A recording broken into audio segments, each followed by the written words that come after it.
Bun găsit, Field the Markets, ca de obicei, suntem live la această oră și împreună cu noi este Peter de Boer, CEO și membru în Consiliul de Administrație al DNA AGRAR. Welcome, Peter.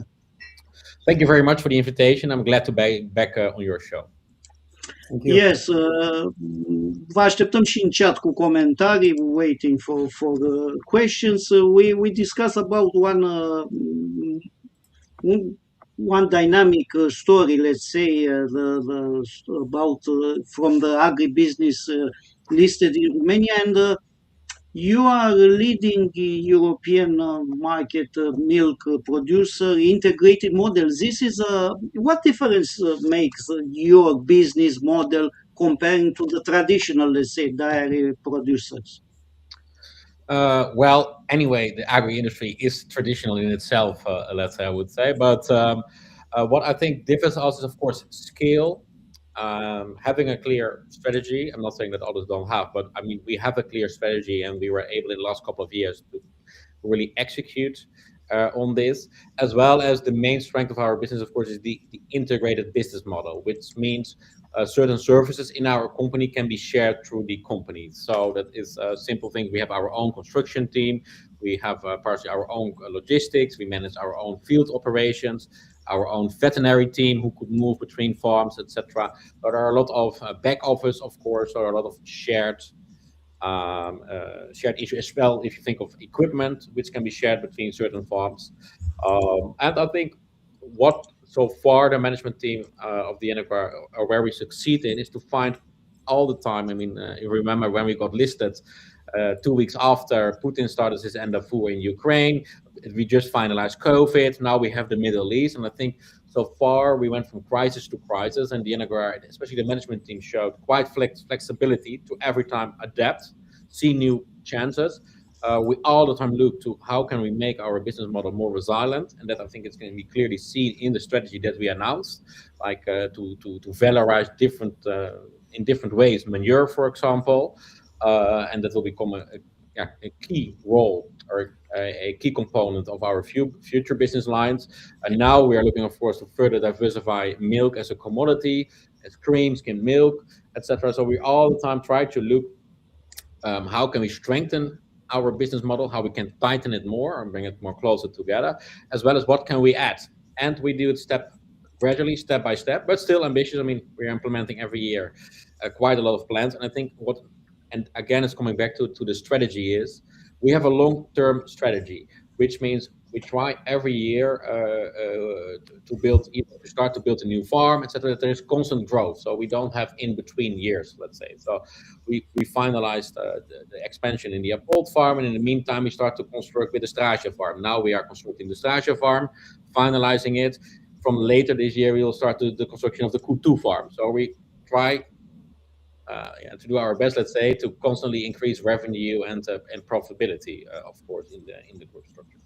Mm-hmm. Yeah, it's clear and it's very obvious that this business model that you have, being an integrated model, so from farm crops production and then even energy, compost and energy, helps you and gives you a lot of great margin. Anyway, until now, we can say this. We will see in the future, this year maybe, what will happen, but. Let's dive a little bit more into the financial performance for the 2025, because we've seen there some great numbers, and the first question will be, what were the main drivers, let's say, behind this strong EBITDA growth, and maybe also the net profit growth, if we are talking from IFRS perspective?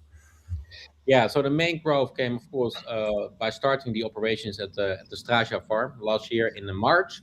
That mainly added up to a 13% increase in milk supply. So that was a main driver, as well as we had the highest milk sales price in the history of the AGRAR, the average milk price, which we had an increase of 12%, let's say, and we received throughout the year a higher milk price than the average in Europe as well, or in the EU. So to be clear, and significantly higher than in Romania, because Romania had the lowest milk price more or less in the EU on average last year.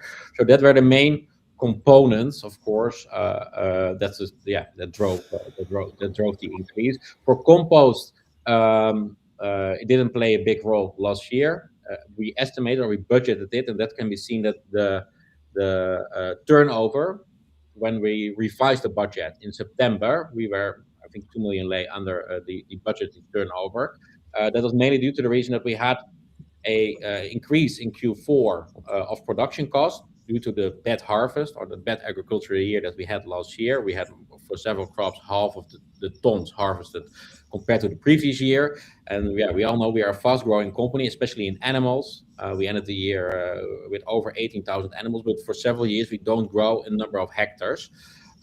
So that meant, of course, that currently we need to purchase significantly more food from the market, as well as with the compost due to the a delay in the certification of organic fertilizer. At that time, we decided to not bring it on the market yet, to not first dilute the price, the market price, let's say, for several months, and then to try to increase it.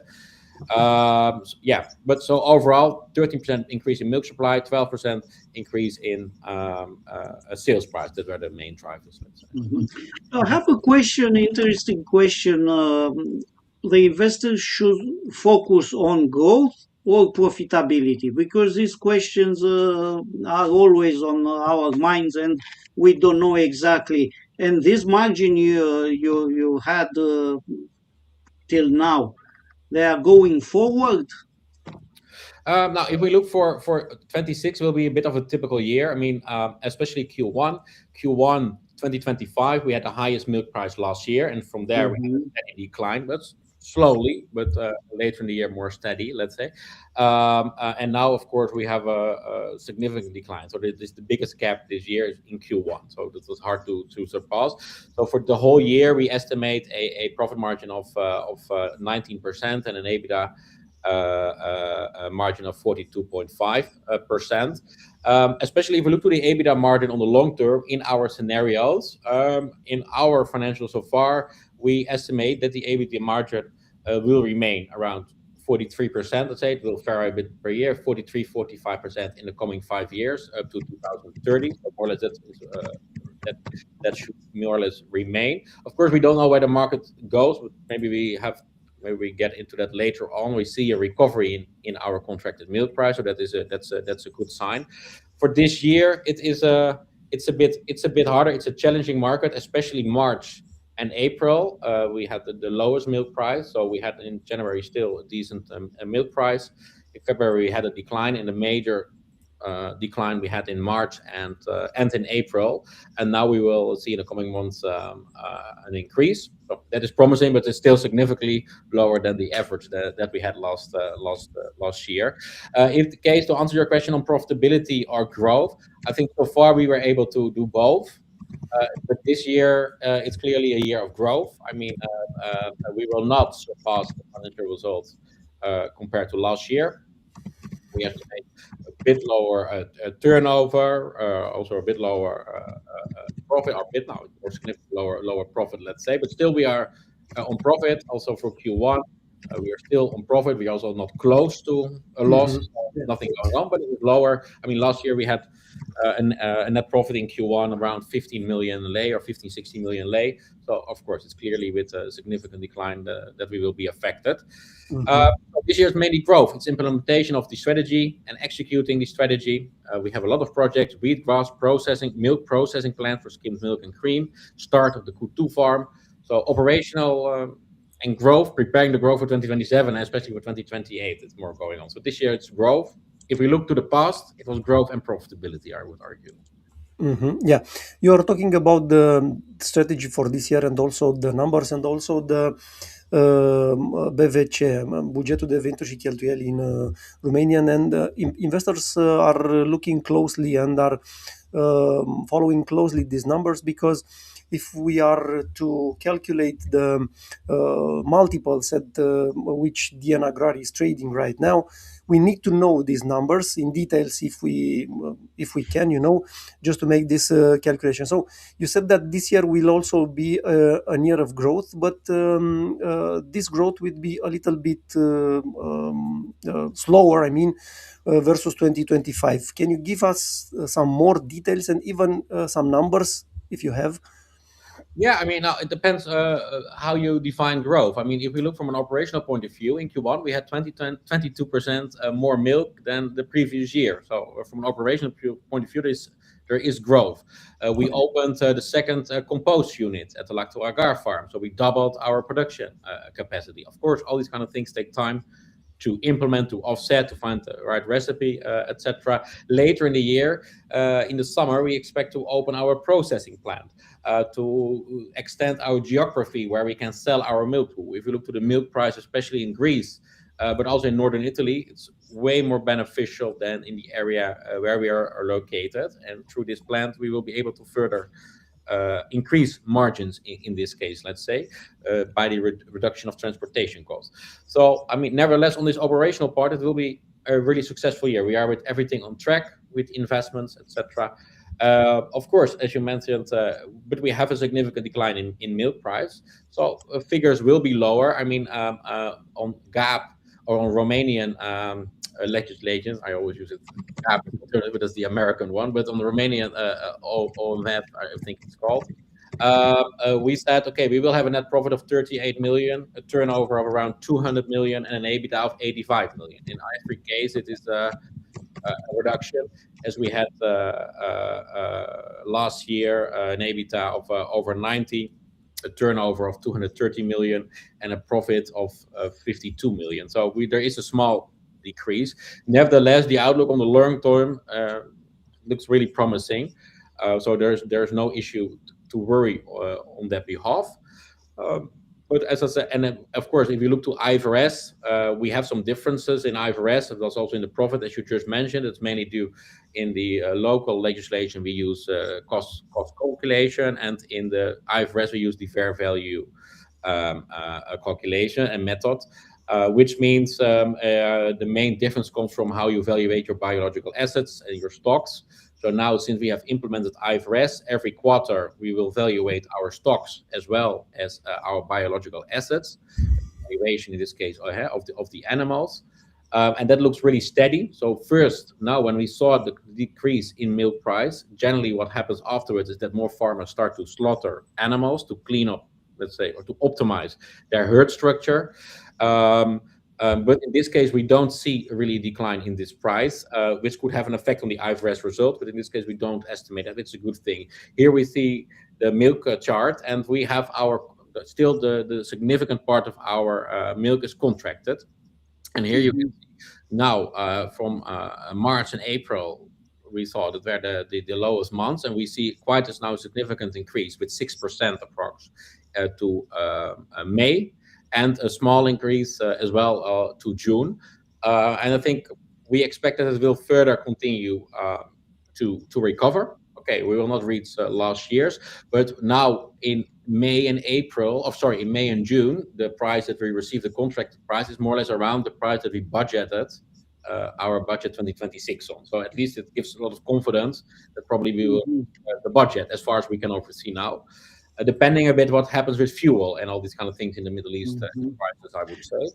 But how exposed are you to this price volatility? And maybe can we think something from the European price of milk? I don't know. We can deduce an evolution of your numbers. Although, of course, it's complicated. There are a lot of variables. But can we see a correlation somewhere? Can we figure? I don't know. Yeah, no, you could figure out more or less the price. Let's say, I mean, we are not allowed to share it based on our contract, but the price is really close. It's really close to the Netherlands, let's say, but not exactly. It is a bit average of 6 European countries, where but the price mainly is influenced by Germany and the Netherlands in the price set up. If we look on the long term, what is the estimation? It is the estimation on the European level that the price will be between 48 and 52 euro cents. I can be quite clear, in March and in April, our milk price was under 40 euro cents, not to get it wrong. I mean, the contracted price, For several months, we kept even the price that we sold on the spot market. Maybe it's good to mention because many times I see investors talking about the spot market, but the spot market is only 5% of the European milk market, and it has some relevance. Instead of, if you see the spot market is increasing, usually the contractor price 1 or 2 months afterwards will slowly increase as well, and vice versa. So Mhm. it's only a trend, but it's only a small market. To give you an example, on the spot market, we had the last couple of months that milk was sold for 12 cents per liter. We had never this issue, but there are farmers who sell for this price. We were, generally speaking, on the spot market still capable to sell milk for over 30 cents. We had a few 1 or 2 weeks that it was in the 20 cents on the spot market only, but it's only a small percentage of our milk. And we really see that the market is recovering, let's say. So, but on the long term, the estimation for the next 10 years is 48 to 52 cents Mhm. in the European market as a European average. Yeah. But we So can see a bottom here and start a bull market. I don't know for the price, or it's early to think about it. No, I mean, on the long term, it's not. We expect but at 2030, 5% less milk produced on the European market. In Western Europe, it's even more significant due to the nitrogen issues they have over there. The Netherlands, they expect a decrease by 2030 in 20% of milk produced, a huge dairy exporter. So on that part, it looks all really good. And more or less, the bottom is generally how it goes is it follows the input cost. So the input cost is really correlated to the milk price, let's say. So if input costs decrease, generally the milk price decrease. So more or less, that's how you could follow it. But still, over 40%, if we look to a couple of years back, it was all the time in 30 cents, 36, 38 euro cents, let's say. Companies were profitable as well. Now we face a lot. We get fuel, Middle East input costs. Luckily, we contracted our chemical fertilizer last year in October, so we are not affected by those. But of course, for the autumn, it's a different discussion. Mhm. yeah. So for the moment, let's say you are covered if we're talking about the fertilizers and the cost of diesel, isn't it? Or it should be an issue now. No, diesel, of course, we are not covered from that perspective. You're not covered. No, luckily we don't need to pay it all instant because the campaigns are starting. But the crops look really good. I mean, if you look to our triticale crop, etc., the crops are looking amazing. We started to harvest alpha already, so that part the promise is that it will be a good agricultural year so far as we can oversee. But for chemical fertilizers, which are huge costs in our case, we are more or less covered for now. As well, of course, in case this continues in the autumn to be a main issue, we could decide to significantly reduce our use of chemical fertilizer and make more use of our own manure, let's say in this case, or our own compost production, etc., to partially offset this risk. Let's talk about the operation scale and the farms. You have a lot of multiple farms, and the first question is which one is the most efficient, let's say? Well, that is the Koet farm. It's the most simple farm we have in our group. It's not necessarily because of the number of animals, but at the Koet farm we only have dairy cows. So as soon as a Mhm. cow give a birth to a calf, the calf goes to the Apold farm, whereas the Youngstock farm. Also, it doesn't have really land or anything, so it is really simple, just milking cows, dairy cows. So that is the most efficient farm. And the second farm that operates for many years are really good. We have an extremely good team over there. That's the Lacto AGRAR farm. Usually the Koet and the Lacto AGRAR farm, they compete, let's say, with each other, who produces most milk per cow. To give you a bit of an idea, in Lacto and Koet, we have many moments in the year where there the cows produce, let's say, between 34 and 36 liters of milk. On the Apold farm, that is lower. That's usually between 27 and 30 liters of milk, to give you, per cow per day. Yeah. Uh, if we're talking about the next developments, how quickly, from your perspective, I mean, or from your experience, let's say, how quickly can a new capacity translate into revenue? Maybe in the next years, let's say. Well, a new farm, I would say, on the short term is, let's say, 1.5 year, I would say, from construction, let's say, in case of additional capacity. With compost, it's, let's say, 6 months, 6 7 months. But okay, with the compost now, let's say 8 or 9 months, because you need to optimize the recipe as well before you have a good product, let's say. Um, for the wheat crops, this is something we are constructing currently, but we need to see. There, I expect at least let's say 1 year, and with a processing plant, it should be 5 months. That should start the construction period and everything more or less 5 months. So from that period, so it really differs in which where we invest in. It's the same if we look to return of investment, for example. For the farms, that's quite long. I mean, that is, but for all the other projects that we are currently doing, we expect a return of investment of maximum 5 years, or between 3 and 5 years. That's generally where we Yeah, all the and maybe can you share with us some examples of bottlenecks? You know, when do you want to scale your production? I mean, what are the problems, let's say, that you are encountering when you say, okay, next year we will. I mean, we have to increase the I don't know revenue, production, and so on. What are the usually problems? Of course, as a really fast growing company, what's always not lacking, but it's harder to catch up, is a organizational point of view, because there's a constant push for change, constant push for adaptation. Everyone is filled the workload. I mean, everyone is filled to the max, of course, in the speed that we are growing. So I would say that's one thing. Although we have a really mature team and we have a large number of employees, is the majority is over 10 years in the company. We have also a significant amount who are over 15 years in the company. What really would benefit on the dairy side is normally you need to replace 1/3 of your herd every year as herd optimization. We don't come close to this figure because we are growing so fast in farms and in farm capacity, meaning we need all our animals to fill up that capacity. And to give you some practical reasons, our goal is always that the teams, for example, the milk team, is used in full capacity, because it's really hard if they first need to work on 60% or whatsoever, and then to increase again productivity to 100%. Based on our experience, it takes a lot of time. So more or less for all your internal processes, you would like that, so the capacity is used more or less close to 100% as soon as possible. A disadvantage of this is that you will have more cows with problems, or who take more time, who request more attention, let's say from the veterinaries, etc. And of course, you lose some liters of milk in sense of, if you look to the optimum, because you would have preferred to have all perfect cows. The only way to solve this issue is, of course, to not grow, so to stay for 2 3 years on the dairy part, to stay calm, only do some maintenance, and to optimize the herd structure. So far, we think this is our strategy is in favor, or we favor our strategy, because we think we can, although of those losses, we think we can grow faster this way. But it's a challenge. We grow our animals, and in the past we built a farm for 2,200 dairy cows. Now all our new farms are 5,000 dairy cows. We try to fill them in 2 years.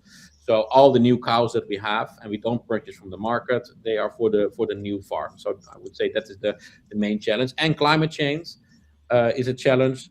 And again, we have a political issue coming up again. I mean, of course, these kind of things don't really support, especially not on the capital market, but mainly climate change, I would say, and this fast growth, but it comes with benefits and with some issues.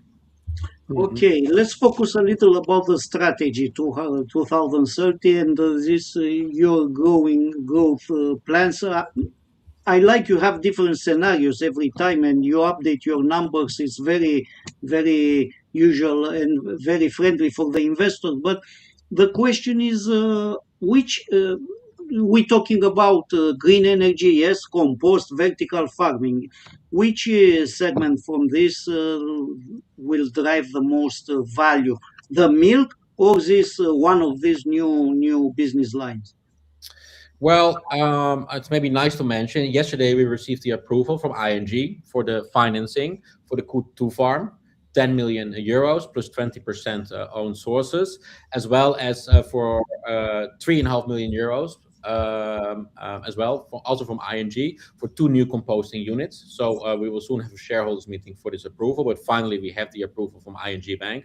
And I think, again, it shows the commitment of the AGRAR, and as well that it is valued even in this difficult market that we operate in, that we are still quite successful to extract these kind of large amounts. It will be a 1.5% interest plus 1 month Euribor. So I think we have negotiated a good deal on this. So, and we should start to construct that in the second part of the year, and that will take over the role as from Strasia in time as a main driver. If we look to the wheatgrass, from the calculation that we did so far, we expect our return of investment in years, at least in 3 years. So it's an investment of 3 million euros. We are also quite far there with the financing.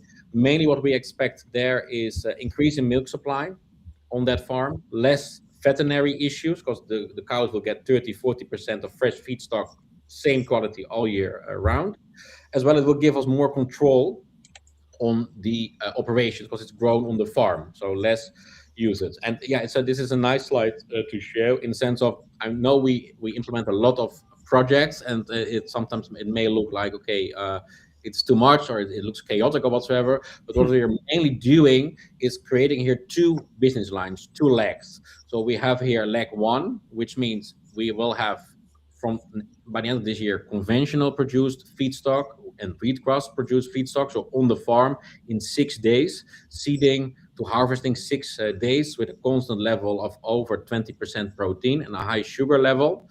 That will be feedstock for the farms. Then in the farms, of course, the cows, they produce raw milk. A part will be offset to milk processors like Lactalis and others.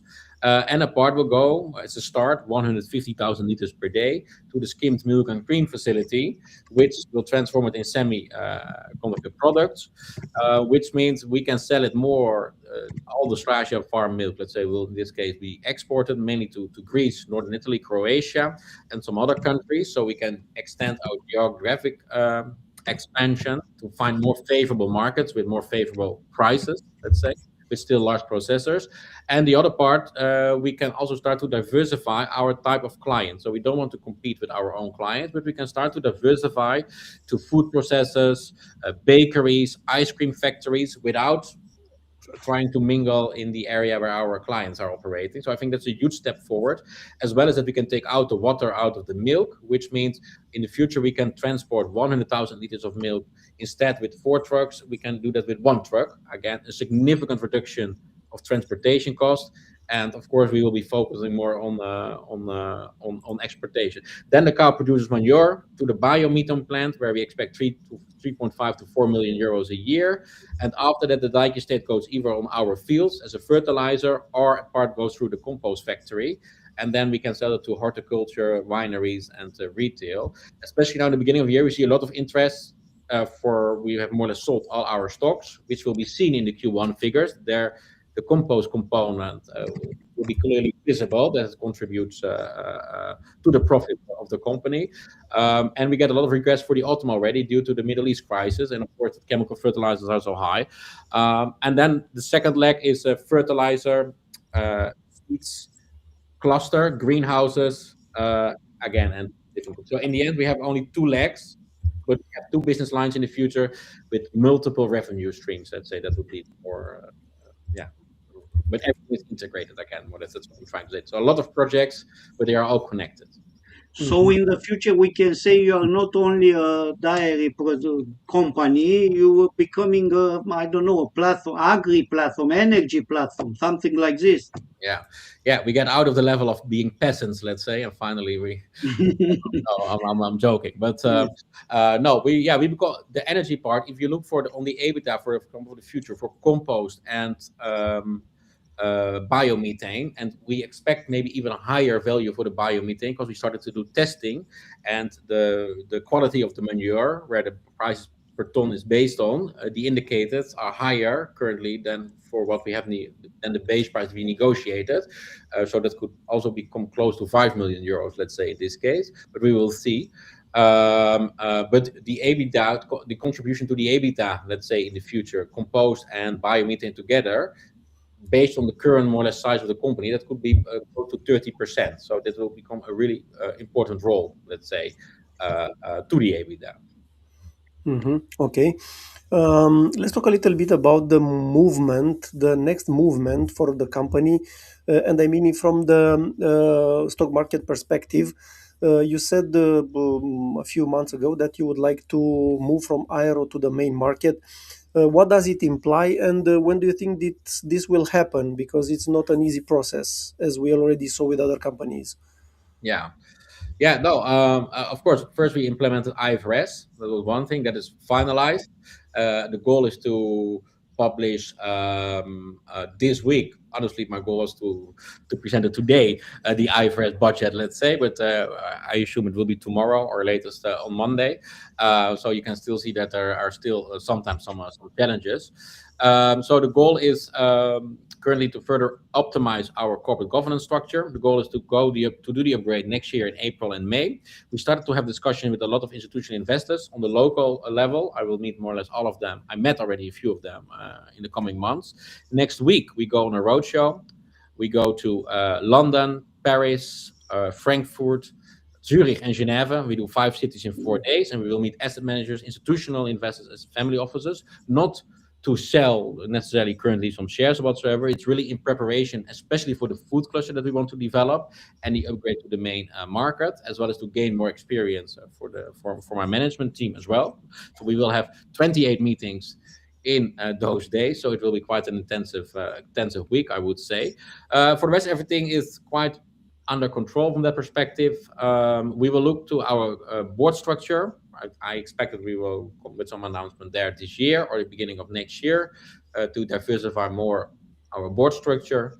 So that is the main goal. IFRS is finalized. Corporate governance is quite on track, and funds. And the main goal is, of course, in the coming years to attract funds. We saw also the share price evolution, etc. And we have at the moment we have over 5,000 shareholders, but it's a big chunk of retail investors, and we are really happy with them because they are a big part of the growth journey that we had so far. But I think we are with a free float of 34%, approximately 34%. It's time to somehow stabilize a bit as well, Mhm. that we don't have so much fluctuations. I don't know, 5% decrease, increase every other day. We would like to stabilize somehow that, and there's clear interest. So I'm confident that we will succeed. So you will be on the main market, let's say, in the second part of the next year. It's a reasonable time. I don't know. No, the first part is April, May. So you beginning So of 1 year from now on, huh? that's the goal. But okay, if we have a whole other Yeah. crisis, I don't know. But the goal, we prepare for April, May. That's the goal Ah, okay. currently. Hmm. Yeah. So yeah, maybe these were the main topics that we wanted to cover.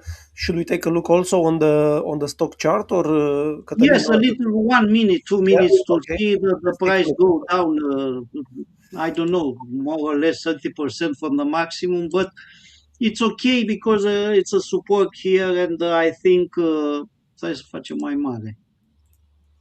This, I think it will be a strong support here because it's the simple moving average 200 period is a daily chart, and I think it will be very good if this trend will change. You see, because the simple average, moving average 20 is also here, so it's a interesting point, and if the price go a little bit up, will be a signal for bullish evolution in the next future. We will see. I thought it will be 4.2 in 1 year, but it go very, very quickly, 3.9. So this correction is it's okay. Now the price is down, and I think it's a little bit under the evaluation, but we will see. We will see. The conditions here, the market is very sensitive, and what happens with the politics and everything now, we will see. Yeah.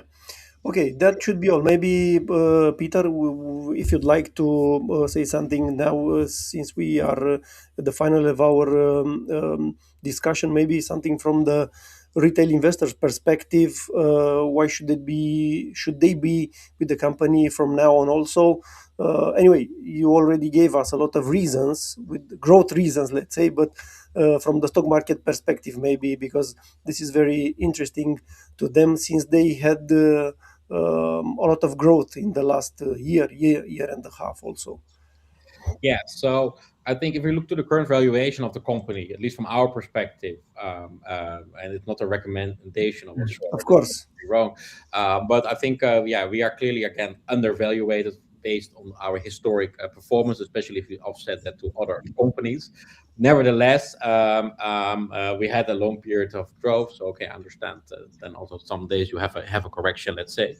But still, if you look to the price to equity ratio on last year, by the end of the year, it was a bit over 7, let's say. And in my opinion, that is yeah, for everything that we have performed, that is really low. Especially if you look also to the rest of year. I know we are in an emerging market, but that for now it's not a problem.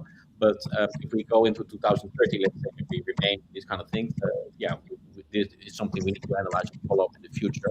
Nevertheless, um, especially this year and next year, we do a lot of from the strategy that we have announced for 2025, 2030. The main execution part, let's say, lies this year and next year. And I had a couple of weeks of meeting again with actual guests. The things, especially for the buyer meeting, look extremely good. The business model looks good. We only need to wait for building permits to be finalized, etc., and be approved, and then we can start to construct either this year or the beginning from next year. So on the long term, if you look for this and next year, it's mainly implementing and executing, but especially we did some analysis on our cash position, especially in 2028. I would say we have a lot of additional cash, and we try now to analyze if we need to give more guidance to dividends, let's say, in that year, or if we can find enough projects to offset that cash, because 2028 we will be in this situation, let's say, in that case, in all the scenarios that we have presented so far. So we are working currently already. So again, on strategy for 2028 to see, okay, what is the best way of implementing things. So especially on the manure part, we will have, which really will add a lot to the profit, etc. I think the outlook looks really good. And if we look to the European market, we will have a significant decrease of number of farmers. It's an aging population. Global demand is growing in the coming 5 years with 20%. We will have a decrease in milk supply in Europe as well, as we see quite an increase in more added value products like cheese and other types of products, protein products. So I think Dana Agrar is extremely well prepared, as well on sustainability. I mean, sustainability is in our core. And our strategy at the moment is to produce net zero milk in 2030. There's where everything is built around. We are confident that we reach that. I think that shows the track record.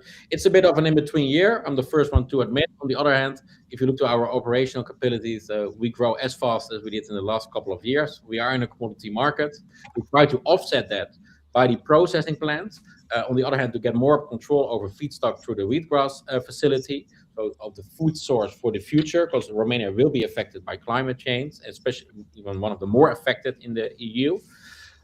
As well as, of course, the food cluster, where we come up later with more information this year. So I think all signs are honestly on green. We only need to more or less to, like every agriculture company, more or less to survive this year. But although it will be a decrease, if you really analyze the company well and the market well, I think you will be positively surprised for the Q1, or at Yeah. least it's an acceptable result. Okay. I have one last question. All the companies appreciated at the one time or all the time on the aero market have at some point a weak quarter or a weak year, and they were very extremely penalized, although they didn't deserve it. But you know, they are customized. They use the investor with very high expectation. You didn't have till now a problem like this, but who knows in the future? Let's hope no. But the main risk investors should watch then Agrar. What are the main risks? I mean, by the end of the day, we are in a commodity market where commodity and inputs, etc., are really important and are more or less world organized. On the other hand, I think we tackle them in a sense, as I mentioned, through the processing plant. So at least to Mhm. enlarge our market and type of clients. Secondly, the feedstock part for inputs. First, we have our own manure, so we can. When we had the Russian invasion of Ukraine, also the chemical fertilizer prices significantly increased. That year, we just okay, we cannot do that for several years in a row, but for 1 year we can decide to mainly use our own manure for the fields. So we have some flexibility that we can address certain issues. I mean, currently we are mainly purchasing food from the market. That really helps us this year, because last year our feedstock was quite expensive due to the bad agricultural year that we had. So we have quite a reduction of production cost in Q1, mainly due to the fact that, of course, we tried further to optimize because we saw the clear focus to further tighten everything, but mainly also that we need to purchase a lot of feedstock from the market, which really helped at least to lower the production cost and to keep some profit margin, let's say, at least. Mhm. So I would say that's Mhm. the geopolitical risk. For the rest, I think so far we show every time when there is a certain risk that we try to come up with solutions. We don't know if it is perfect. The wheat cross is a new technology, but at least management showed that it thinks in a strategic way and try to mitigate everything that we can. And our goal is clearly, and you cannot fully control that, but I mean, we had a market cap of close to 120 million euros by the end of last year.